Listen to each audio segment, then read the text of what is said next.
Assalamualaikum warahmatullahi wabarakatuh. Salam sejahtera buat kita semua. Semoga kita berada dalam keadaan sehat dan selalu semangat beraktivitas dalam sehari-hari. Amin ya rabbal alamin. Yuk, kita baca doa belajar agar diberikan ilmu yang bermanfaat untuk hari ini. Bismillahirrahmanirrahim. Rabbi zidni ilma warzuqni fahma. Ya Allah, tambahkanlah ilmuku dan pertinggilah kecerdasan. Semangat untuk kita belajar hari ini. Anak-anakku, hari ini kita akan melanjutkan materi berkaitan dengan iman kepada Allah. Nanti bisa kalian lihat di buku paketnya sini ya. Bisa kalian buka di halaman 14, bisa kalian pelajari sini ya. Jadi di sini kita akan belajar tentang bagaimana kita meyakini adanya Allah. Siapa Allah itu? Dan mengapa kita harus meyakininya? Nah, itu nanti kita akan bedah, kita akan coba mempelajari bagaimana sejatinya kita sebagai orang muslim, kita sebagai anak muslim mengenal dan meyakini adanya Allah. Cek ini. Dalam sebuah hadis dikatakan, Bismillahirrahmanirrahim. Ana bni Abbasin anna qauman tafakkaru fillahi azza wa jalla. Qala an-nabiy sallallahu alaihi wasallam, tafakkaru fi khalqillah wa la tafakkaru fillah fa innakum lan taqdiru qadrah. Rawahu Abu Syaikh. Ya, sini Pak Suri akan bacakan artinya. Nanti kalian bisa lihat di buku paketnya bunyi hadisnya. Bahwasanya Ibnu Abbas radhiyallahu an diceritakan suatu kaum yang memikirkan tentang zat Allah. Jadi ada suatu kaum yang sedang memikirkan zat Allah. Siapa sih Allah itu? Bagaimana sih bentuk Allah itu? Nah, sedang memikirkan itu. Kemudian Allah Subhanahu wa taala bersabda, "Tafakkaru, fikirkanlah ya fi khalqillah, tentang ciptaan Allah." Jadi Nabi Muhammad SAW mengajak kita bukan berpikir zatnya, tapi berpikir ciptaannya. Dan jangan pikirkan tentang zat Allah, kata Nabi. Kenapa? Karena sesungguhnya kamu tidak akan mampu hal ini karena akan menambah keimanan kita. Jadi Rasulullah SAW mengingatkan kita untuk memikirkan tentang ciptaan-ciptaan Allah. Untuk apa? Untuk menambah keimanan kita. Bukan memikirkan zat Allah. Bagaimana bentuk Allah. Ya Allah itu tidur atau tidak. Bukan. Tapi kita pikirkan, oh Allah itu menciptakan nyamuk. Kenapa ya Allah menciptakan nyamuk? Nah, oh Allah menciptakan gunung yang sangat besar. Kenapa ya Allah menciptakan gunung? Nah itu yang sejatinya kita harus pikirkan. Kenapa? Karena dengan memikirkan ciptaan-ciptaan Allah, diharapkan nanti akan menambah keimanan kita akan adanya Allah Subhanahu wa taala. Sebaliknya, kalau kita pikirkan zat Allah, maka dikhawatirkan nanti kita akan menjadi kufur, menjadi musyrik. Karena apa? Karena menyamakan Allah dengan makhluk. Allah punya mata enggak ya? Allah punya mata, Allah melihat mata sama kita enggak? Itu tidak boleh. Berarti kita menyamakan makhluk. Makanya diingatkan oleh Rasulullah SAW, tafakkaru fi khalqillah, berfikirlah tentang ciptaan Allah. Dan ini terbukti dengan banyak berfikir tentang ciptaan Allah, semakin banyak ilmu pengetahuan bertambah, dan diharapkan bagi kita kaum muslim bertambah keimanan kita. Pasti bisa. Lalu sebagai seorang muslim, bagaimana cara kita menerapkan keyakinan kepada Allah di dalam hati kita? Allah itu kan tidak terlihat, gaib. Lalu bagaimana cara kita meyakininya di dalam hati kita? Nah, dalam buku paket yang kita pelajari nanti ada dua. Yang pertama secara ijmali. Apa itu ijmali? Ijmali itu maksudnya kita percaya bahwa Allah Subhanahu wa taala itu ada. Meyakini bahwasanya Allah itulah yang maha pencipta. Allah itu yang maha mengatur alam raya ini. Adanya siang, adanya malam, adanya pagi, adanya angin, kemudian adanya matahari dan bulan yang bergantian bertugas. Itu Allah yang maha mengatur. Harus kita yakini bahwasanya itu adalah zat Allah yang mengatur. Kalau kita sudah seperti itu, berarti kita sudah meyakini Allah dengan cara ijmali. Dengan cara apa? Ijmali. Jadi kalau kita sudah yakin Allah itu ada, Allah maha sempurna, Allah maha kuasa, Allah yang maha pemberi taubat, berarti kita sudah berpikir atau menerapkan keimanan dengan cara ijmali. Yang kedua, ya, tafsili. Kita meyakini Allah secara terinci. Kalau ijmali tadi meyakini Allah secara umum atau garis besar, maka secara tafsili itu artinya kita mempercayai Allah secara terinci. Apa maksudnya? Maksudnya kita percaya sepenuh hati. Nah, ini kurang Pak Suri. Kita percaya sepenuh hati bahwasanya Allah memiliki sifat wajib. Allah memiliki sifat mustahil yang jumlahnya 20. Allah wujud, qidam, baqo, mukhalafatul hawadisi, ya kan? Dan juga Allah memiliki sifat jaiz dalam kuasa. Ya. Jadi kalau kita percaya bahwasanya Allah itu juga memiliki sifat wujud, ada, maka kita sudah meyakini secara tafsir. Atau juga Allah memiliki sifat-sifat yang sangat sempurna, ya, yang sangat-sangat sempurna dalam kesempurnaannya yang tergabung dalam Asmaul Husna yang berjumlah 99. Kalau kita sudah meyakini, misalnya kita membaca Asmaul Husna setiap hari, ya Allah, secara tidak langsung kita sedang menanamkan keyakinan dalam hati kita adanya Allah secara tafsir. Yuk kita biasakan baca Asmaul Husna-nya, baca sifat-sifat wajibnya yang mungkin dulu kelas 1 dan 2 sudah dipelajari, agar keimanan kita dalam hati semakin bertambah, baik secara tafsir maupun secara ijmali.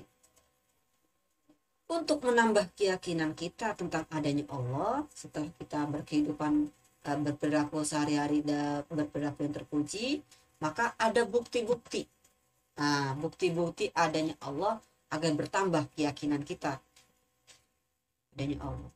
Yang pertama, dalam Al-Quran. Al-Quran banyak sekali ayat-ayat yang menjelaskan tentang adanya Allah, kesempurnaan Allah, maha satunya Allah, dan lain sebagainya. Misalnya di surat Al-Baqarah, ya, di situ berbunyi, wa ilahukum ilahu wahid, la ilaha illa huwar rahmanur rahim. Dan Tuhan kamu adalah Tuhan yang maha esa, tidak ada Tuhan selain Dia yang maha pengasih lagi maha penyayang. Al-Quran sebagai kitab suci umat Islam, sebagai kitab sucinya kita, tentu kita meyakini kebenarannya. Nah, di dalam Al-Quran itu banyak sekali ayat-ayat yang menjelaskan tentang adanya Allah Subhanahu wa Ta'ala. Salah satunya di surat Al-Baqarah. Apalagi adanya Allah? Yang kedua, adanya kejadian alam semesta. Kita lihat adanya lautan, kita lihat adanya gunung, kita lihat adanya hutan, binatang, adanya malam, adanya Pak Suri yang imut. Nah, adanya kalian yang putra ganteng-ganteng, yang putri cantik-cantik, adanya binatang semut, binatang gajah yang besar, atau apapun itu ciptaan Allah, itu merupakan bukti adanya Allah yang maha pencipta. Ya. Tidak mungkin tidak ada yang menciptakan. Pensil yang kalian pegang itu pasti ada yang membuat. Nasi goreng yang tadi kalian makan itu pasti ada yang membuat, misalnya, ya kan? Sama halnya dengan kita. Kita lahir, ya, binatang ada, lautan ada, ikan-ikan dalam lautan ada, itu tentu ada yang menciptakan. Siapa? Allah Subhanahu wa Ta'ala. Oleh karena itu sudah sepatutnya kita jaga dan lindungi alam semesta ciptaan Allah. Yang ketiga, apalagi bukti adanya Allah, tentu adanya kejadian manusia. Ya, dari mulai nukta, ya, kemudian bayi sampai dewasa dan tua dengan berbagai macam keunikan dan bentuk yang masing-masing, ya, itu merupakan bukti adanya Allah Subhanahu wa Ta'ala. Tidak mungkin ada dengan sendirinya. Nutfah, ya, nutfah, maaf. Nah, oleh karena itu tentu ini semuanya, ya, bukti yang harus kita percaya, bukti yang harus kita yakini dan menjadi bahan pikiran kita untuk menambah keyakinan dan keimanan kita kepada Allah Subhanahu. Lalu bagaimana cara kita memahami makna iman kepada Allah? Ya, tentunya kita harus percaya kepada Allah dengan sungguh-sungguh. Yakin, kita sudah yakin Allah itu Maha Ada. Kita sudah yakin Allah punya nama Asmaul Husna. Kita yakin Allah lah yang menciptakan kita. Nah, tidak hanya cukup dengan diucapkan dengan lisan kita percaya, tapi yang paling penting adalah hati kita juga meyakini. Hati kita juga membenarkan. Sehingga dengan pengucapan kita percaya Allah Maha Ada, Allah Maha Pencipta, kemudian diyakini, dibenarkan dengan hati kita, dalam kehidupan sehari-hari kita berperilaku terpuji. Tuh. Ya. Jadi kalau misalnya saya percaya bahwasanya Allah itu Maha melihat, oh berarti kita misalnya sholat 5 waktunya dikerjakan. Sehari-hari ini kita kerjakan, berarti kita sudah memahami cara beriman kita kepada Allah. Ya. Atau misalnya kita bersedekah. Bersedekah itu kan perbuatan yang baik, perilaku yang terpuji. Maka ketika kita sudah berperilaku baik, itu sama halnya kita sudah meyakini adanya Allah. Sudah meyakini Allah Maha Melihat. Sudah meyakini Allah Maha Kuasa. Sudah meyakini Allah yang Maha Pembalas. Ya, jadi tidak cukup kita ucapkan, oh amantu billah, saya percaya pada Allah. Tapi hati kita tidak, sholatnya nggak pernah, suka marah-marah sama orang tua, ya kan, suka menggodain adiknya atau kakaknya. Oh berarti kepercayaan kita masih belum benar. Lalu bagaimana kepercayaan kita pada Allah dengan benar? Yaitu dengan mengucapkan dengan lisan, membenarkan dalam hati kita, dan tentunya mempraktekkan dalam kehidupan sehari-hari perilaku-perilaku yang terpuji. Ini diantara contoh-contoh. Pasti kita bisa. Sulit percaya. Tadi kita memulai belajar dengan membaca doa. Itu merupakan bentuk salah satu keimanan kita pada anak-anakku. Tentu kita semuanya sudah seharusnya meyakini keberadaan Allah Subhanahu wa Ta'ala dengan senantiasa berbuat dan berperilaku terpuji. Ya. Setelah kita belajar tentang adanya Allah, setelah kita belajar tentang bagaimana meyakini Allah, setelah kita belajar adanya bukti-bukti adanya Allah, tentu harapannya agar kita dalam kehidupan sehari-hari kita bisa berperilaku terpuji, berbuat baik kepada siapapun, dimanapun dan kapanpun. Ya. Sebab kenapa? Sebab Allah senantiasa sejatinya selalu ada bersama. Allah sejatinya selalu mengawasi kita dan melihat kita. Oleh karenanya, yuk kita sama-sama berbuat baik, dan berbuat baik dalam kehidupan sehari-hari. Misalnya, yang gampang adalah membuang sampah di tempat. Ada sampah berserakan, tidak ada salahnya kita ambil dan kita letakkan di tempat. Atau juga misalnya ya, kita membantu orang-orang yang lebih tua misalnya. Ini mohon maaf gambarnya tertutup, salah naruh maksudnya ya. Atau juga misalnya kepada hewan ya. Kalau kita yang melihara hewan di rumahnya, yuk kita sayangi, kita jaga, kita lindungi hewan-hewan tersebut ya. Untuk kita berbuat baik ya.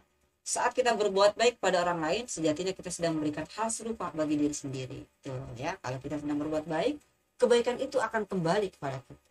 Sebaliknya, kalau kita berbuat jahat, maka kejahatan itu akan kembali kepada kita. Na'udzubillah. Lakukan segala kebaikan sekecil apapun, karena kita tidak tahu kebaikan mana yang mengantarkan kita ke surga. Ya, mudah-mudahan ini menjadi motivasi dan menjadi inspirasi untuk kita selalu berbuat baik. Amin ya rabbal alamin. Baiklah anak-anakku semua, teman-teman semua, mudah-mudahan hari ini kita mendapatkan ilmu yang bermanfaat. Amin amin ya rabbal alamin. Maksudnya mohon izin pamit dan berharap untuk kalian rajin belajar dan tentunya membaca Al-Quran agar semakin bertambah pengetahuan dan keyakinan kita akan kuasanya Allah Subhanahu wa Ta'ala. Kita tutup dengan membaca hamdalah bersama-sama.